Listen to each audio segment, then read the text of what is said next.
ಏನ್ ಪೇರೆಂಟ್ಸ್ ನೀವು? ನಿಮ್ಮ ಮಕ್ಳಿಗೆ ಹೊಡಿಬಾರ್ದ ಸ್ಕೂಲಲ್ಲಿ? ಹೊಡಿಯೋದ್ ದೂರ ಆಯ್ತು, ಬೈಬಾರ್ದ್ರ?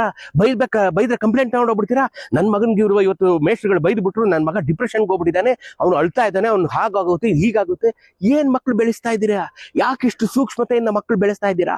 ನಿಮ್ ಮಕ್ಳು ಬಿಡ್ರಿ, ನೀವು ಒಡಿಸ್ಕೊಂಡು ಬೈಸ್ಕೊಳ್ದೆ ನೀವು ಸ್ಕೂಲ್ ಮುಗಿಸಿದ್ದೀರೇನ್ರಿ? ನೀವು ಒಡಿಸ್ಕೊಂಡು ಬೈಸ್ಕೊಂಡು ಒದಿಸ್ಕೊಂಡು ಉಗಿಸ್ಕೊಂಡು ಅವಮಾನ ಮಾಡ್ಕೊಂಡು ತಾನೇ ನೀವು ನಿಮ್ ಮಕ್ಳಿಗೆ ಯಾಕೆ ಈ ತರ ಸೂಕ್ಷ್ಮವಾಗಿ ಬೆಳೆಸ್ತಾ ಇದ್ದೀರಾ? ಯಾಕೆ ಈ ತರ ಇಷ್ಟು ಸೂಕ್ಷ್ಮವಾಗಿ? ನನ್ ಮಗ ಎಲ್ಲಿ ಎಡವು ಬಿಡ್ತಾನೋ, ಒಂದು ಎಡವಕ್ಕೆ ಬೇಡವಲ್ರಿ ನಿಮ್ ಮಗನ? ಮನೆಯಿಂದ ಈಚೆಗೆ ಬಿಡಲ್ವಲ್ಲ ನೀವು? ಸ್ಕೂಲಲ್ಲಿ ಯಾರು ಬೈದೆ ಮೇಷ್ಗಳು ಮತ್ತೆ ಪಾಠ ಮಾಡೋದು ಹೇಗ್ರಿ? ಪಾಠ ಎಲ್ಲದಕ್ಕೂ ಗೂಗಲ್ನ ಆಶ್ರಯಿಸೋದಾರ ಸ್ಕೂಲ್ಗೆ ಯಾಕೆ ಕಳಿಸ್ತೀರಾ ಮಕ್ಕಳನ್ನ? ಕಳಿಸ್ಲೇ ಬಿಡಿ ಅಪ್ಪ, ಎಲ್ಲ ಗೂಗಲ್ ಅಲ್ಲೇ ಉತ್ತರ ಸಿಗ್ರ. ಮಕ್ಳು ಶಿಕ್ಷಕರು ಯಾಕೆ? ಶಿಕ್ಷೆ ಕೊಟ್ಟು ಶಿಕ್ಷಣ ಕೊಡೋನ್ ಕಡ್ರಿ ಶಿಕ್ಷಕ. ಶಿಕ್ಷೆ ಕೊಟ್ಟು ಶಿಕ್ಷಣ ಕೊಡೋವನೇ ಶಿಕ್ಷಕ. ನ ಗುರೋರಧಿಕಂ, ಗುರುಗಿಂತ ದೊಡ್ಡವ್ರು ಯಾರು ಇಲ್ಲ ಅನ್ನೋದು ಮರ್ತ್ಬಿಟ್ರಲ್ರಿ ನೀವು. ನಿಮ್ ಮಕ್ಳಿಗೆ ಬೈಬಾರ್ದಾ? ಇವತ್ತು ನಿಮ್ ಮಕ್ಳಿಗೆ ಬೈಬಾರ್ದು ಅನ್ನತ್ತ ಸಾಕ್ಬಿಡ್ತಿರಲ್ಲ, ನಾಳೆ ಅವ್ನ್ ಕೆಲ್ಸಕ್ಕೆ ಹೋಗ್ತಾನಲ್ಲ, ಮಕ್ ಹೋಗಿತಾನೆ.